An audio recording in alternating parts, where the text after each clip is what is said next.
Hi guys, this is Emnel and we are back playing, well, Tyranny.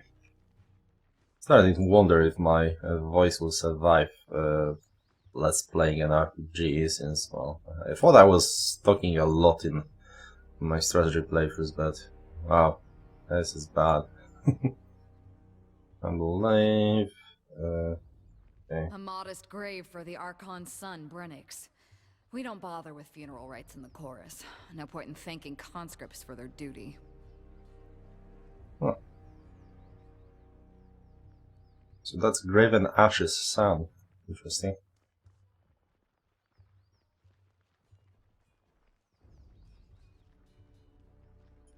Nothing there beyond that, I think. Alright, let's go.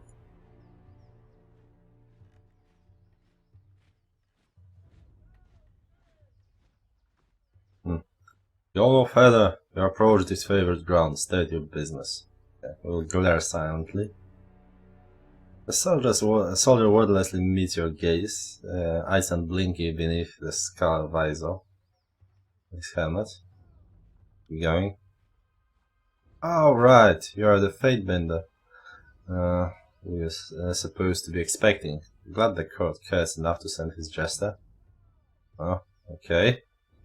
Someone needs to be murdered.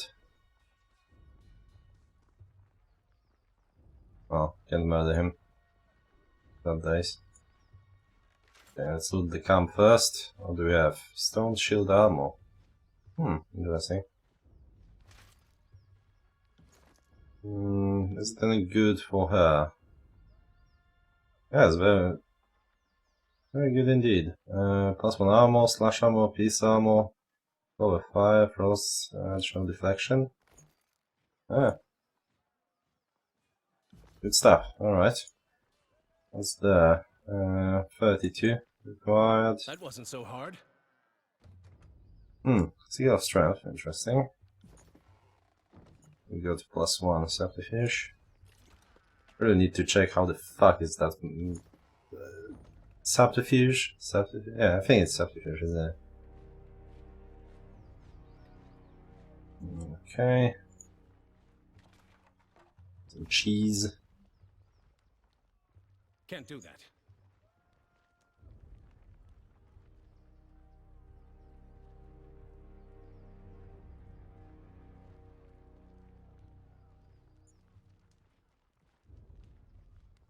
Found something. Can't do that. Pass. Times 2. Alright, I think the first thing we do, we'll go talk to those guys. I'm Lucia, this is Marcus. This is a favorite soldier, points the armored man next to her. And you must be the Fatebinder. You've been assigned to babies. Assigned to your hospitality, Marcus quickly interjects. You remain on these favored grounds. You should need a place to rest. We can make the necessary preparations. Okay. What can we do for you? Okay, tell me about yourself. Not sure there's much to tell. I trained at For Resolution. This is my first campaign and I'm proud to be with the region. I was wounded at the Gates of Judgment, but Gravitas' protection mended me good. I owe him my life. You're bragging that you let your guard down and took a spear to the gut. You really shouldn't boast about a filthy tears spent besting you in battle. Lucia rolls her eyes. You're just bitter that the Lord Ash never seemed to notice you. In all seriousness, I would take that spear again if it brought honor to the dishonored. Yeah, disfavored. Kairos knows he could use it. We could use it. We are the elite fighters of Northern Army, but somehow we still lack the overall's confidence. What is it like? In spite of your name and of our name, the Legion commands more honor than any military on the affairs of Terratus. Okay, so Earth is Terratus. Come on, like it's Isn't it like a bit too obvious? Unlike the Horus, there is tradition, discipline, teamwork, and unity of purpose. Marcus looks across the camp. There aren't many of us, but it's better that way. We are a tight-knit family, bound together by trust and glory. Accurate enough, Russia shrugs. After seeing the disunity and bickering of the younger realm defenders, I feel lucky to be in the most agreeable legion of Kairos' host, even if we are not always the most efficient. Okay, so I do this, and I do this, shockingly stabbed, yeah? This shit, okay. Playing host is not my strength suit. Right. Ignore my sarcasm. I've seen the Legion through my share of the campaign. After so much bloodshed and pretenses of honor can wear me down, our pretenses of honor can wear me down. The North is my home, and I consider each and every one of the ironclad bastards in this camp to be family. You won't find another army where each member of the phalanx is as beloved and cherished as the next. This him handy with the weapons. Stabbing spell, challenge. What of it?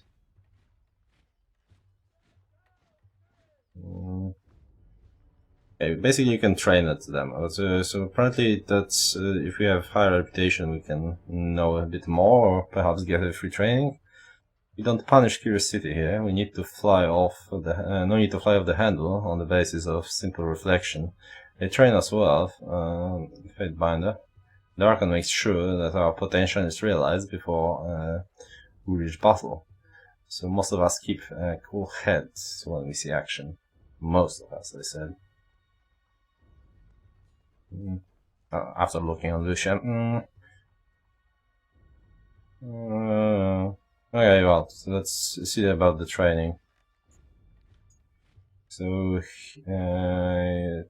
he can train us at parry, one-handed weapons, and two-handed weapons. We'll actually train a little bit of parry for her, although let's check first. Lucia can train us athletics and dodge. Alright, I will take some dodge. It's a bit expensive, but that's okay. You can train up to 5 levels, as you can see, per level. So. Marcus. Per character, that is. And you can train some parry. Oh, okay, so we leveled up. Yes, leveled up. Yeah. The way you level up here is you basically get enough points of this. Well, this way we we trained it twice to level to 5 levels. Another 5 levels. Yeah, liking that. All right, so we have level 3 on her. It's different per every person.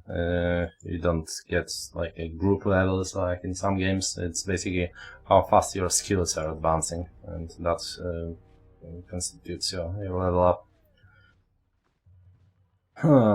Alright, so I think on her I'm split between going for finesse and for might. I mean, some more accuracy wouldn't be bad, and that's a little bit of armor deflection is helpful, but the bonus is fairly small actually. I think we'll go for might. We need to start doing some serious damage with her. She's pretty bad on the defense. Has decent cooldowns here. Well, basically she has well, definitely fewer points spent than we do, sadly. Including like 1 in spell strength. Yeah. As far as this goes, however, so each of the companions has his own trees. They don't have the same as you. So this one has 2. Another one I've seen also had 2, and the third one had 3. I think. So we can either get her to be a dual wielding fighter or an archer. And since we ourselves are a mage, we kind of need a frontline fighter, so we'll go with this. It works similarly to our style, but here you need, for example, for level 2 you need 1 point spent, for level 3 2, and there's 4, 6, and here it rises much faster, as you can see. For level, you can see here. 3, 6, 9, 12. So what we have here? So we already have that skewer. Can get a mocking iron, which allows her to taunt and enrage enemy if they fail a wheel test. I mean, taunt would be nice, but it doesn't do any damage, takes recovery, so we do less damage, and it also enrages them. And enragement gives them they recover slower. No, actually they recover faster. Their health is increased by 15% and their will is reduced. So you basically buff them and then force them to attack my squishy melee character. So perhaps at some point we'll take it, but for the time being I think it's better off with some other things. On the other hand, know your enemy. Makes you get +2 parry and +2 dodge every time you are damaged, and it stacks for the rest of the combat. So as long as they are glancing you, which is what the armor deflection is for, then you will get more and more tanky as the time progresses. So basically your dodge is against ranged attacks and parry is against melee attacks.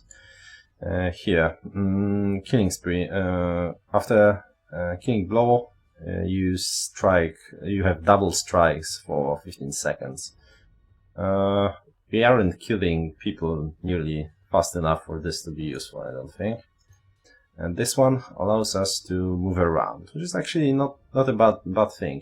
You're immune to engagement, which means that if you run from someone you are fighting with, they won't get any attacks of opportunity against you, which is useful, but I think we need raw stats first. So one of the options is this one, of course, know your enemy. Another one I would consider is actually here. We get +10 dodge if you are only wearing light armor, and we will be wearing light armor on her. And I believe here, when disengages, use dodge instead of parry for melee attacks. I'm not sure. Actually, let's see what we are better at. Okay, so the ranks. If you've seen, if you were when we were training, you've probably seen that we had some rank out of 45, because we can get up to 45 ranks of every ability. And then you add all the bonuses to that. So we are almost halfway through with our parry, which means that here you can see 72 experience points for our next level. With law, where we only have 9 ranks, it's 32. With dodge, 11 ranks, 20. That's actually a bit weird. 9 ranks, 32.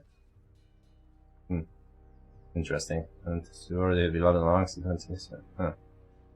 Perhaps it's cheaper if you have good stats for it. And here, 14 ranks and 30 something. Well, anyway, we have what? Quickness, 13 quickness and wits. So yeah, we have good stats actually. And 14 finesse and wit. So basically the same stats. I'm not sure where's the discrepancy. Anyway, well, for now we have better parry. So if we actually invest that, well, we'll see. It's not a bad thing if we were to just invest in dodge. that we already haven't done. So, but actually, I believe there is something that well, you get reposts later, things like that. I think we'll start with this one. Good enough-ish, I'd say. Basically, I want to more points here to actually start doing melee damage. Another option here, if we wanted to, like a support skill, we could upgrade this whole fire arrow that lights people on fire for 5.6 seconds to light them up for 17 seconds.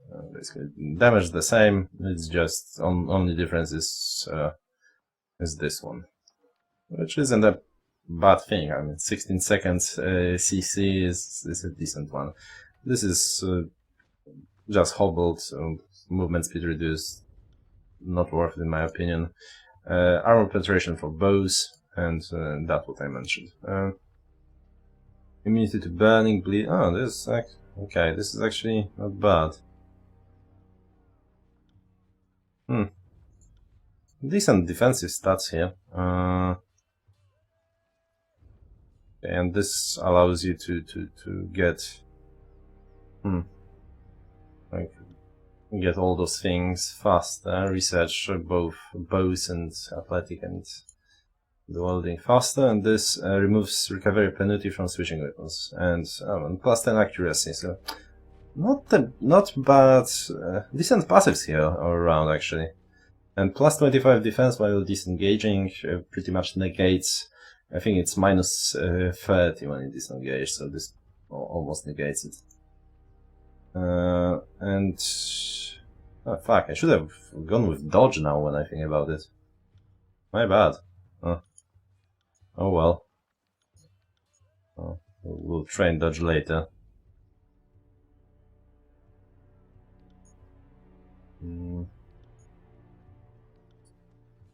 All right.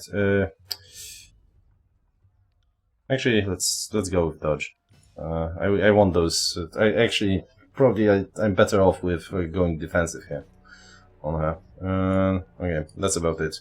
Also, if you level up, you remove all the wounds, so you don't have to rest and waste your time. And as we will learn in a sec, time is precious. Okay, let's start with other people around here first. Glory to the voices of Nerat. Fatebender Emnel, I presume. I'm a bitter quip here as the emissary of the Scarlet Horse. Okay, anything interesting, blah blah. Then just gonna tell me about voices. Why did you come to join? What's your role? If you want to read it, just pause it, because it's, I mean, we are reading a lot. I really like Voices of Nerat. So it's nothing for that. Okay, well. Alright, let's actually talk Sorry, to I can't. them first. Sorry, To I the Archons. Well, then we'll deal with the rest. This will be voiced, thankfully.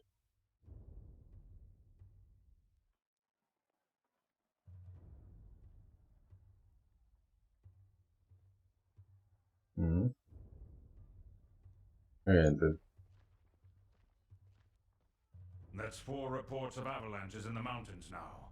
The Tearsmen can barely count past 9. They have neither the capacity nor the cause to close off the mountain passes. Either way, that leaves the 2nd and 4th cohort trapped outside the valley. the Archon of War pounds his staff on the ground to punctuate his words. A large and imposing man to begin with. His profile is made larger still by his howling suit of armor, which hums with mystic energy. Or it's the work of your perfidious Earthshakers.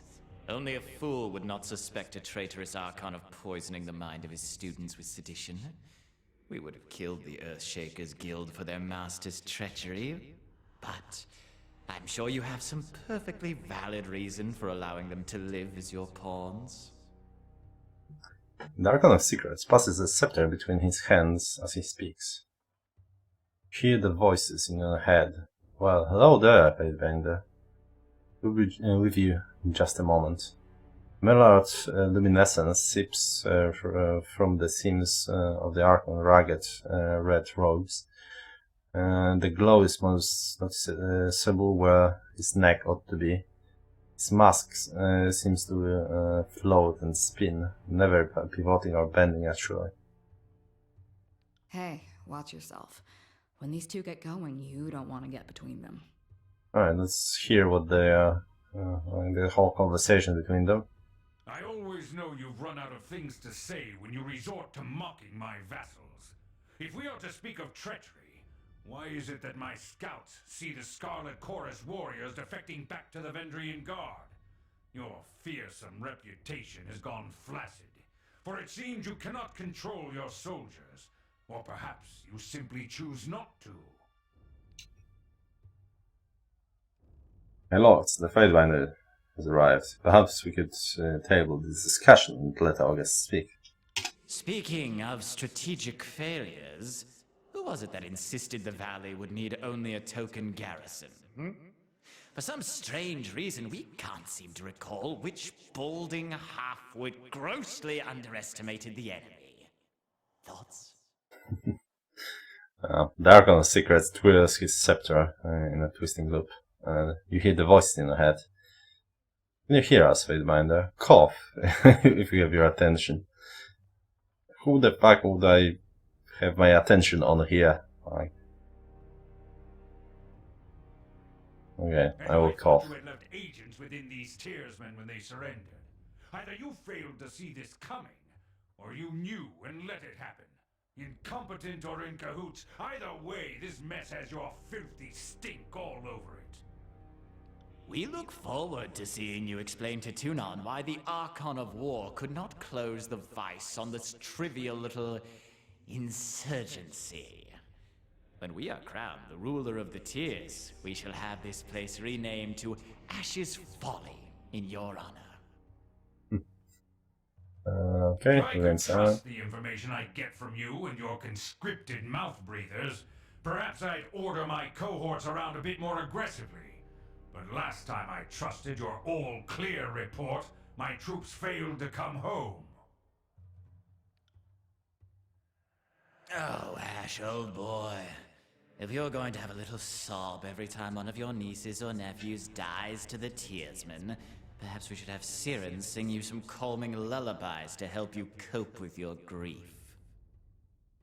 The Archon flips his scepter 3 times around. Take care that you don't learn too much, Fatebinder. An excess of knowledge, or curiosity even, can earn unwanted attention. Hold your tongue. I will not have any denigrate the honor of our fallen brethren. I'll be doing us all a favor if I cracked open that exit overhead. They bicker like children, do they not? The fifth eyes in gritting tenor pierces the tension in the tent, and all eyes land on the crimson spear. Oh, I meant only to say welcome. Welcome to our guest, the Fatebinder. And not a moment too soon. Did I give you permission to speak? Okay, we are at diplomat, so let's use it. Ah, the fire starter has arrived. Welcome, welcome. Our agents tell us such lovely stories of what you did at the Vellum Citadel. Have you come bearing another fragment of Kairos' wrath in tow? Yeah, that edict that we... yes, I do. My soldiers tell me you helped Commander Drotus on your way through Edring. You honor the court with your selfless cooperation, for that is the sort of camaraderie that Kairos demands of us all. Okay, so they are now going to reminisce my deeds during the conquest. Yeah, let's say I require no thanks for my sworn Modesty is duty. your prerogative, but know that cooperation and goodwill have been rarities of late. You do your Lord Tunon a great honor by aiding your cousins in the disfavored. Yeah, let's try playing diplomatically when we are sent as a diplomat anyway. So. No, don't mind us while you trade your gushing praise. We're sure the Fatebinder has come because our company lacks in small talk. Mm.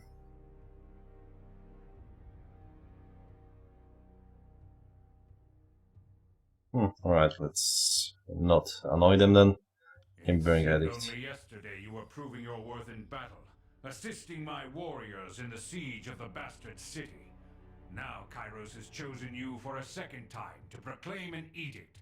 Tell us, good Fatebinder, what sort of punishment does the Overlord have in store for the Oathbreakers?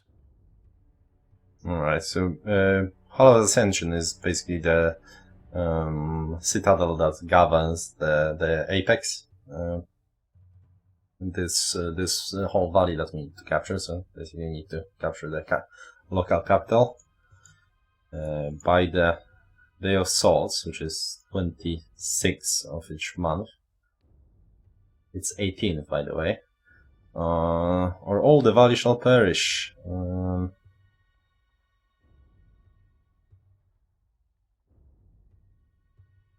That's why I wasn't actually resting for 8 hours, because we have 8 days to actually deal with that thing. Okay, maybe let's not annoy them. Oh, maybe.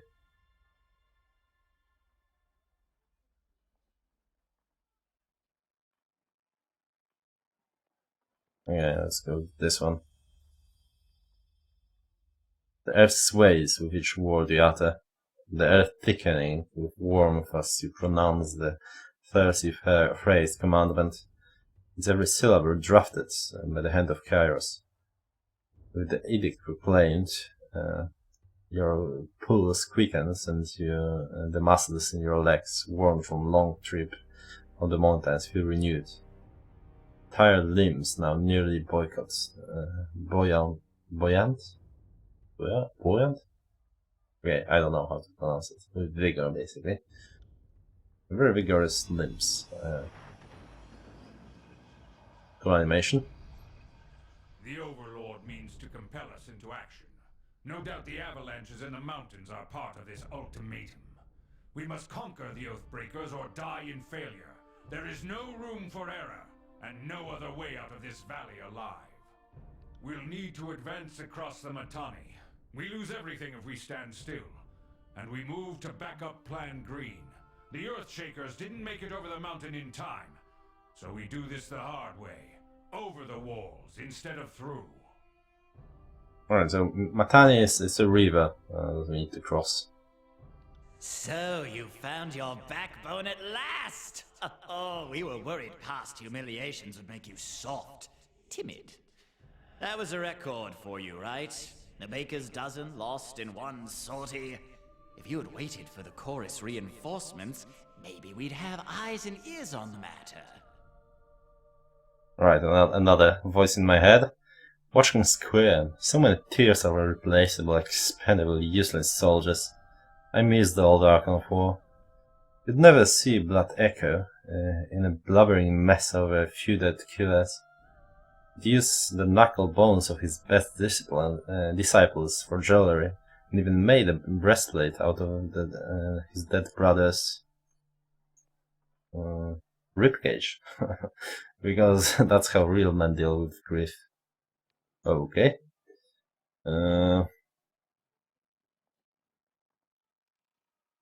Okay. They call you Archon's secrets, but you certainly don't seem to know anything remotely useful. Yeah, he seems to be actually trying to get Ash's soldiers killed, so let's piss him off a little bit. Thought you had the memories of one of those Oathbreakers rattling about that bronze gourd of yours. Would Kairos' mighty spy master please enlighten this gathering of allies with some scrap of strategic insight?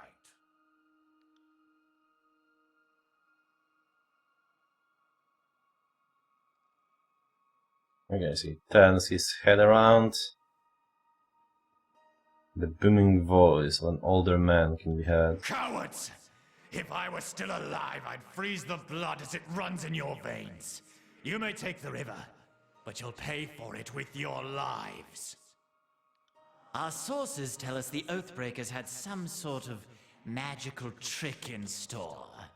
But this knowledge is tinged with fear, trepidation. If we make a move for the Matani, we suspect the Oathbreakers will mount a counterattack that is equal parts valiant and futile. Alright, so that was that, I guess the voice of that, one of those Tide Mages that we led to him. The voice of the rat appears to be channeling the personality of Master Hagrivar. Hagrivar was one of the elders of the School of Tides, a sovereign school of magic. Magi that fell to Kairos forces, of water magi that fell to Kairos forces in 429. During the initial attack on Vengan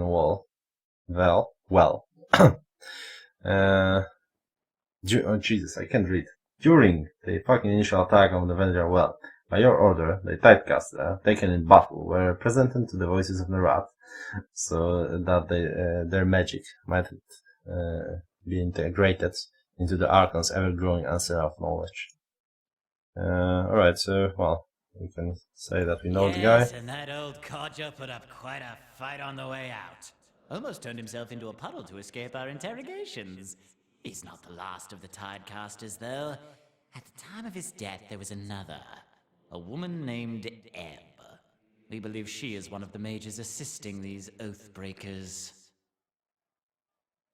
Okay. Then enough talking. There's work to be done. Our lives hang in the balance because it became children. Solve this problem. Started. Voice of the rat. Acting like the clown. Okay, let's piss both of them.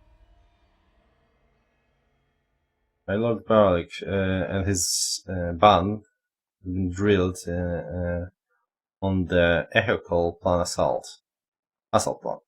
The Crescent Runners should be briefing him as we speak regarding the latest enemy movements along the river. I will dispatch him at once.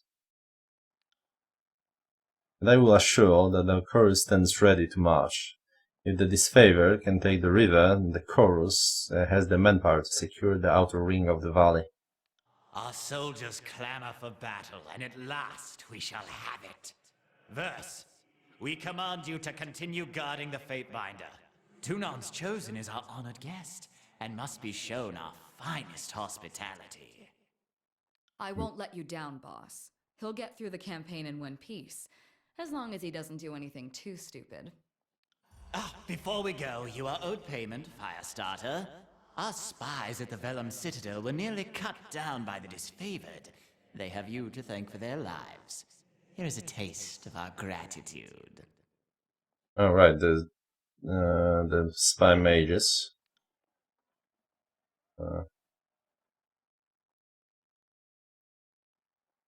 Sure, we'll take rings. A lost favor with Graven Ash. Oh well. Money's money. Finally, the fool and his puppet are gone. Perhaps now I can hear myself think. Rarely do I question Kairos' judgment, but I will never understand why the voices of Narat is given such authority. I shudder to think what will become of us all should Tunon favor him in the end. Though the edict threatens the Scarlet Chorus just as it threatens us, I cannot shake the feeling that our allies will work against us. You've shown your worth in war, and your name has been known to the Legion since the very beginning of this long conquest. So I'd ask that you join us this one last time, to help us wrap up this last objective. If you wish to be counted amongst the glorious, speak with the Iron Marshal. She will direct the order of battle until we are ready for the final push into the Citadel. Alright. I'm short of his scouts, short of his soldiers, short of everything. I'm sure my brethren would be grateful for an assistance of a skilled outsider.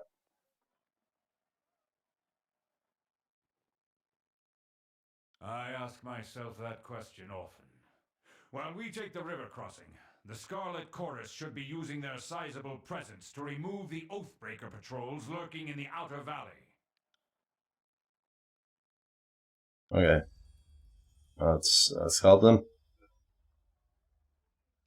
Training grounds, training the soldiers. Find me when you are ready.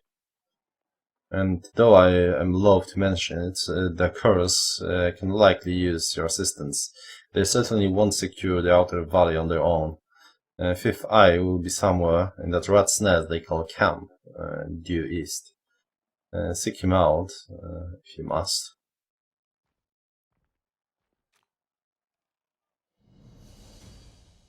Alright, so we finished the quest. From what I understand, you don't really get anything for the quest except sometimes some physical sort of rewards, but no experience really. Alright, let's see how our loyalties change. So with this we are 2/3 to the first thing here, and quite close to the fear, well, 1/3 almost there. Scarlet Chorus, well, nothing much really. Nothing much for this favorite either. Hasn't really changed. Okay, so here, like, this whole talk actually increased that quite a bit, but a bit more rough for the voices of Nerad, but nothing too major. Okay, let's loot what we have. It's all in the reflexes. Got it. How are we on?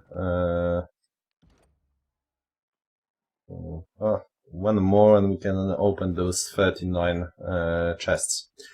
Anyway, we are out of time, so we'll continue in the next episode. There will be, I think, 1 or 2 more episodes of talking, probably 1.5 or so, and then there will be quite a lot of fighting. So yeah, that's thing is, all those things are very important for the plot. So it's kind of it has to be done. Anyway, thanks for watching. Hopefully my throat will survive, because I like the game, but damn it, it's like talking, so much talking. Anyway, tell me what you think about the series. I'm not sure if I will be able to continue really, but perhaps I will just play one on my own if there won't be much of a Falong here, but I will at least do 10-15 episodes and then decide how things are going. Anyway, see you next time.